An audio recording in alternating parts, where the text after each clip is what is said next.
My daughter-in-law announced in front of a whole backyard full of guests that starting immediately, I'd be watching her 5 kids every single weekend. For free. Because supposedly, I didn't have a life of my own anymore. My son stepped up right beside her and added a threat of his own. Then don't expect any help from us either. All I said was deal. The very next morning, I had the locks changed and canceled the monthly payments on their car. My daughter-in-law, Chloe, was standing in the backyard with a glass of lemonade, loudly announcing to all our guests that from now on, my weekends belonged to her. It was a beautiful, sunny Saturday afternoon, and my son, Jason, had invited everyone over for a backyard BBQ. 5 kids were running wild across the lawn, screaming and throwing toys everywhere. I was sitting quietly on a bench sipping my water. Chloe clinked a fork against her glass to get everyone's attention. "Hey everyone, we've got some great news, Jason, and I really need some more time to ourselves. So starting this weekend, Grandma is going to be watching our 5 kids. Free of charge, obviously, it's not like she has a life of her own anyway." A few of the guests chuckled awkwardly. Others looked over at me, waiting to see what I'd do. Chloe didn't ask me. She dictated it. My son Jason stood right beside her, nodding in agreement. He crossed his arms and stared at me. I didn't say a word. I could feel everyone's eyes burning into me. Jason leaned down and whispered, though he made sure it was loud enough for the neighbors to hear, "If you refuse, Mom don't expect us to be there when you need help." I looked up at him. My own son, the boy I had raised, was using my future as a bargaining chip. I didn't feel angry, just an ice-cold clarity. I set my glass down on the patio table. "Deal," I said, calmly. I stood up, grabbed my purse, and walked away. They thought I had caved. They thought I was just the easiest, most convenient solution to their chaotic lives. As I pulled the garden gate shut behind me, I could hear Chloe laughing triumphantly. I didn't speed up my pace. I wasn't running away. I took a leisurely stroll back to my house, which was just a few blocks down the road. Once I got inside, I took a deep breath. I didn't cry. Instead, I walked straight into my home office, opened my desk drawer, and pulled out my bank statements.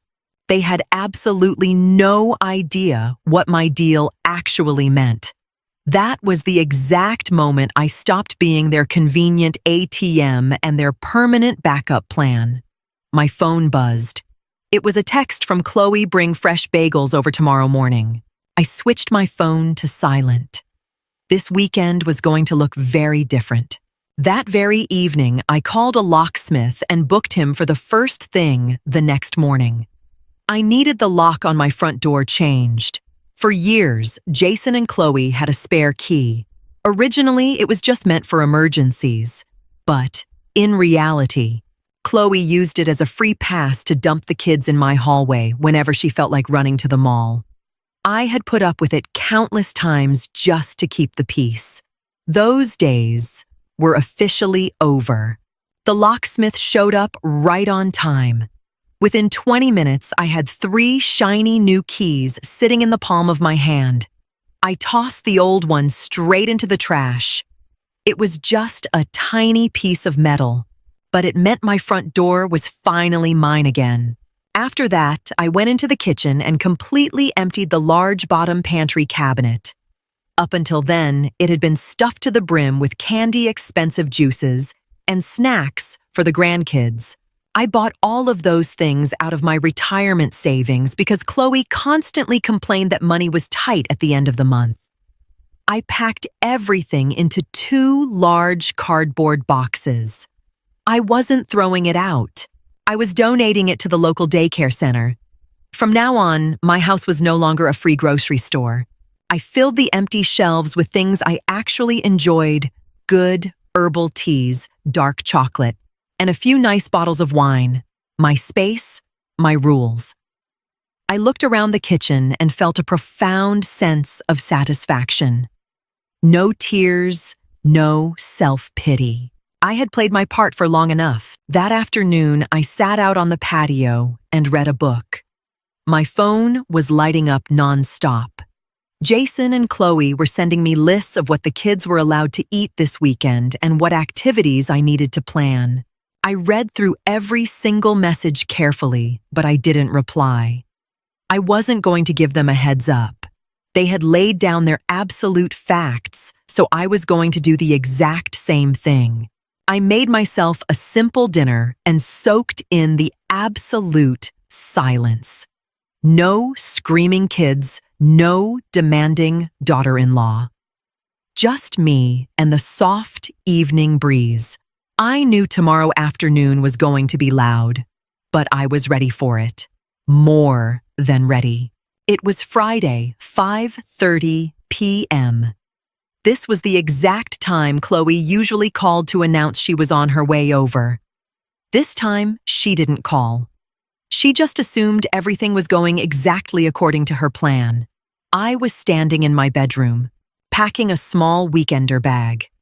I had booked a last-minute room at a beautiful spa resort up by the lake about an hour's drive away. I packed a good book, some cozy lounge clothes, and a swimsuit. At 5:45 p.m., I heard the unmistakable rumble of their massive family minivan pulling into my driveway. Car doors slammed and a chorus of kids' voices started shouting all at once. I locked my front door, slipped out the back, got into my little compact car parked behind the house, and quietly drove away down the side street.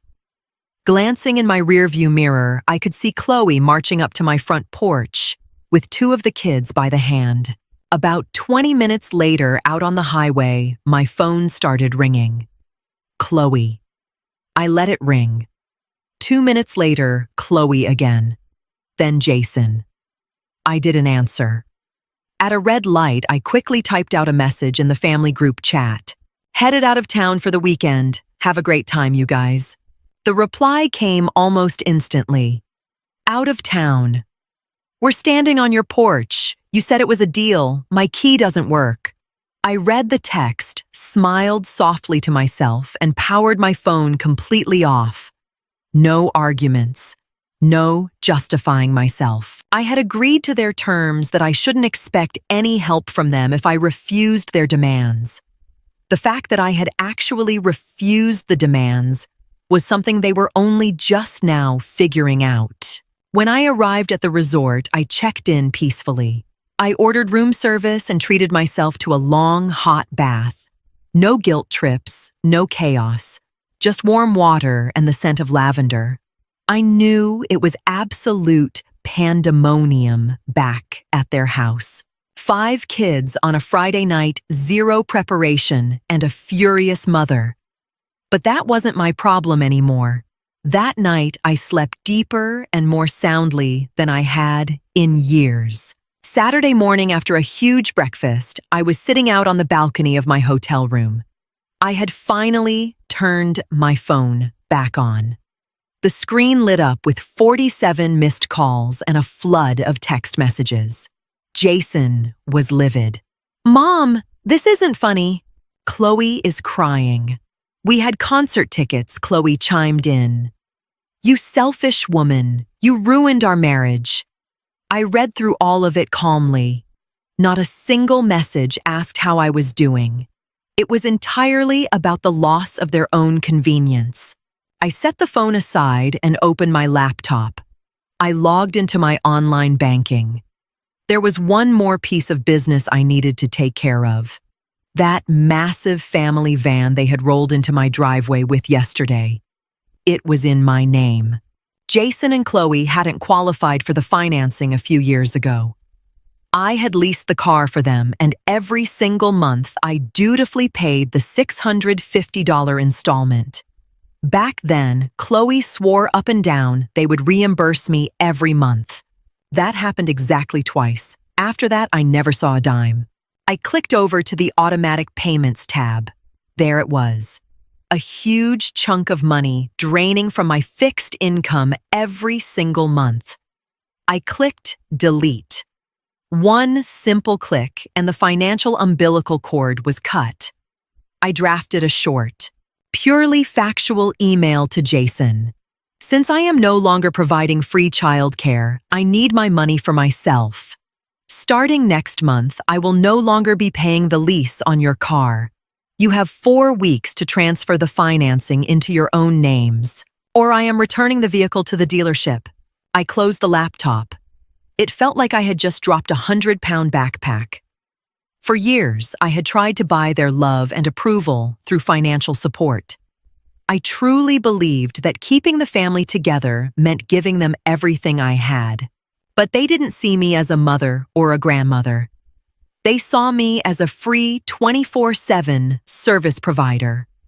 I walked down to the lake and took a long, quiet stroll.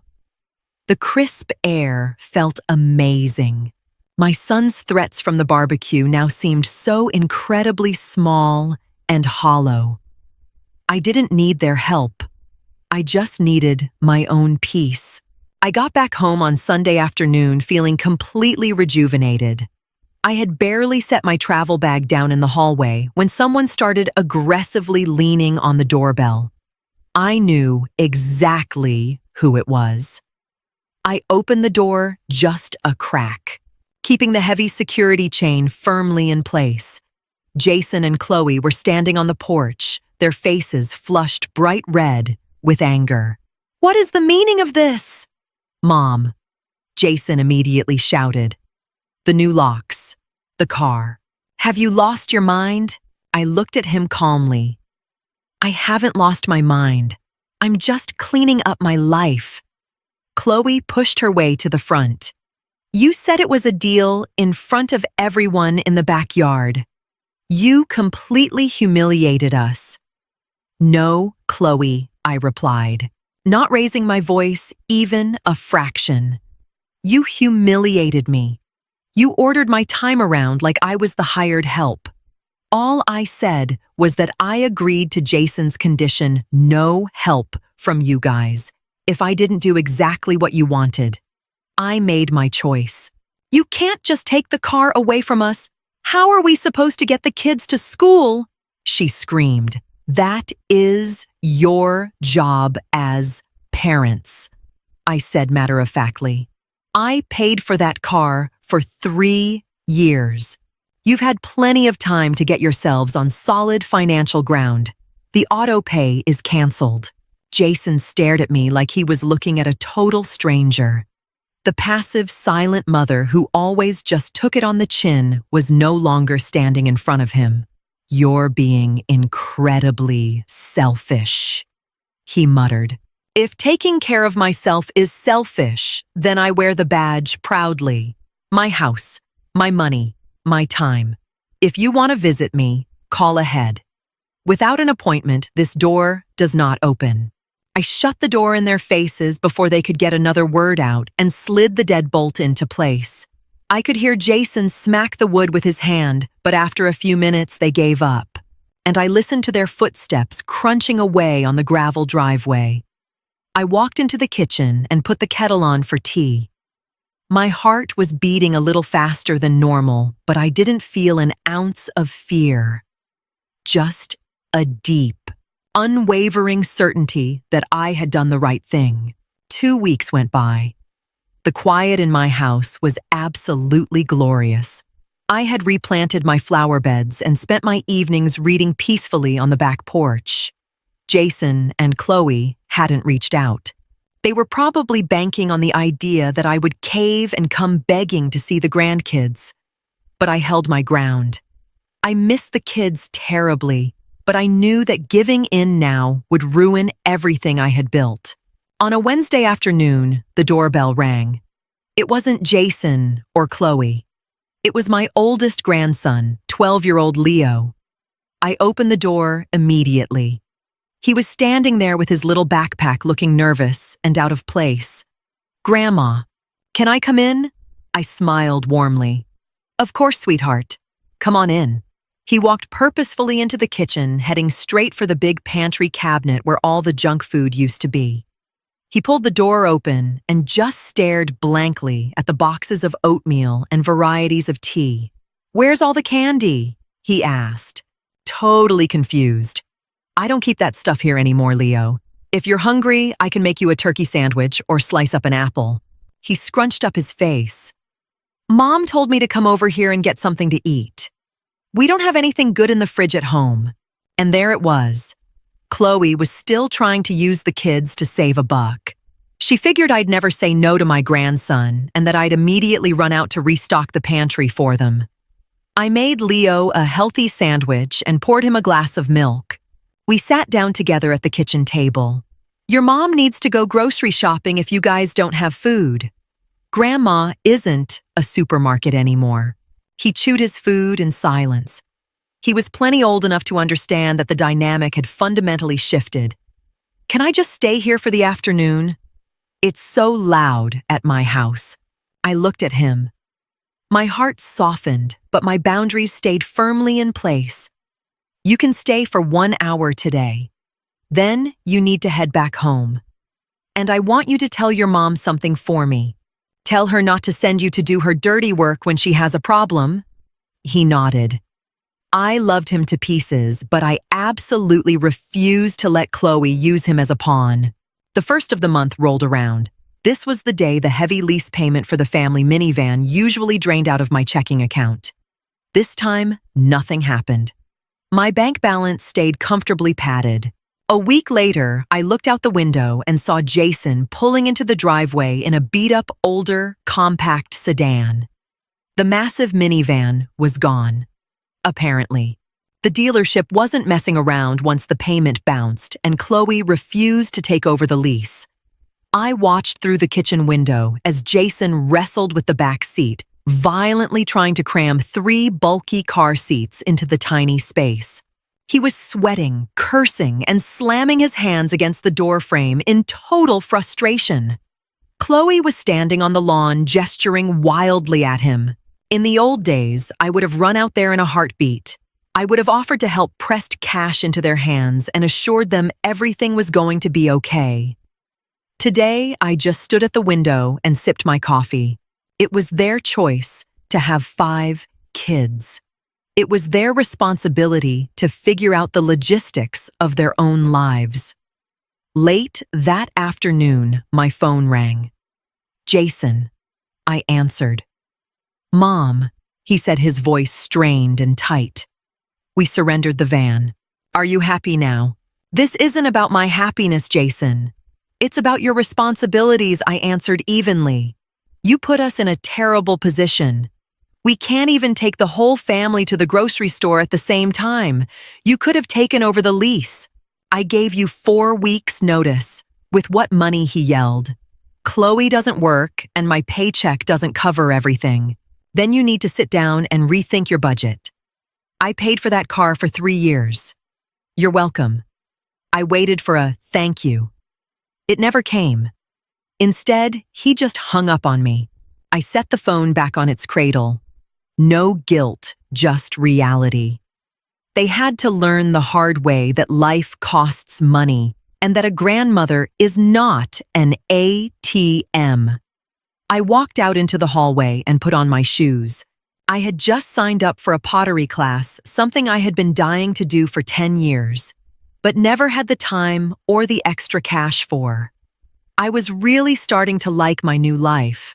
It was a chilly, crisp fall morning when Jason tried to turn the tables one last time. He showed up at my door completely unannounced. I unlocked the door but left the chain hooked. He looked absolutely exhausted. Deep, dark bags hung under his eyes. Mom let me in. We need to talk. I undid the chain, opened the door, led him into the kitchen, and offered him a chair. He sank into it heavily. We can't keep doing this, he started. Chloe is completely overwhelmed. The kids are constantly fighting. We desperately need a weekend to ourselves. Just this once, Mom. Please. I studied him closely. He sounded desperate, but he didn't sound remorseful. It was never just this once, Jason. It was constant.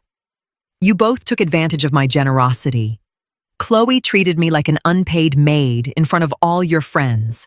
His expression darkened. That familiar, arrogant entitlement crept right back in. You're just holding a grudge. You know what? If you don't help us out right now, we are cutting you out of our lives completely. You will never see those kids again. You're going to die alone. There it was. The classic blackmail. The emotional baseball bat they had used to beat me into submission for years. I leaned back in my chair and looked him dead in the eye. I didn't smile, but I didn't flinch either. Jason.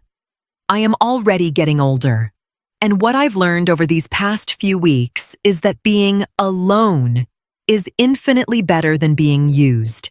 If you're willing to cut me off from my own grandchildren simply because I refuse to be your free, full-time nanny, then that tells me exactly what my true value is to you.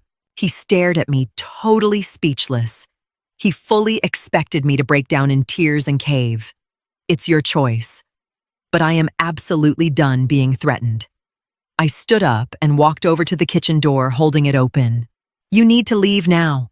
He got up slowly, his mouth hanging slightly open. He had played his trump card, and he had lost. Without another word, he walked out of my house.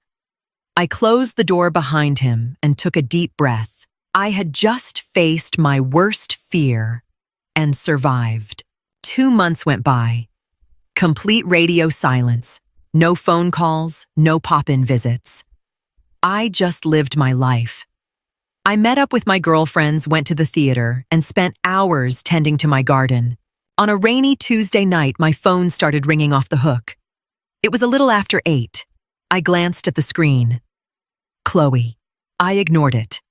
It rang again immediately. Then a frantic text came through from Jason. Mom, please pick up. It's an emergency. The car broke down. We're stranded on the interstate, Chloe, and the kids are freezing. An emergency. My very first instinct was to jump up, grab my car keys, and rush to the rescue. Just like I always did. But I caught myself. I thought about Chloe's smug announcement in the backyard. I thought about Jason's vicious threats. I knew that if I drove out there tonight, I'd be sucked right back into my old role. Instead, I picked up the phone and called AAA. I gave the roadside assistance dispatcher all the info and sent a tow truck out to the mile marker Jason had texted me. I paid the dispatch fee over the phone with my credit card. Then I opened Jason's message. I didn't reply with panic or scolding. I just typed one single line. The tow truck is paid for and on its way to you guys. Love, Mom. Less than 5 minutes later, my phone rang again. Jason. This time, I picked up. You're not on your way, he shouted hysterically. We need someone to come get the kids. We can't all legally fit in the cab of the tow truck. I'm sorry to hear that, Jason, but I'm already in bed. You're going to have to call an Uber or a cab. An Uber for 5 kids all the way out here in the county. That's going to cost a fortune. Mom, don't be so cruel. What's cruel is only remembering I exist when you need to use me. Roadside assistance is handled and paid for. The rest is on you to figure out as parents. I hung up the phone and switched it to Do Not Disturb. My heart was pounding, but I didn't feel an ounce of guilt. I had helped them, but I hadn't sacrificed myself to do it. It was the ultimate final proof to myself that I was truly free. A year later, I was sitting out in my backyard again. It was springtime, the flowers were blooming, and the sun felt warm on my face. Life had found a new, healthy rhythm. Jason and Chloe had learned how to survive without me. They had no other choice. It hadn't been an easy transition for them, but through the grapevine, I heard Jason had picked up a second job, and Chloe was running a much tighter ship at home. The toxic dependency was dead and gone. They actually visit me now. Not every single weekend, and never with the hidden agenda of dumping the kids on me. When they come over, they bring a pie and stay for a couple of hours. The relationship is a bit more surface level than it used to be, but it is deeply respectful. Chloe never once dared to dictate how I spend my time again. The kids come over for an afternoon here and there, but only when it's explicitly planned ahead of time.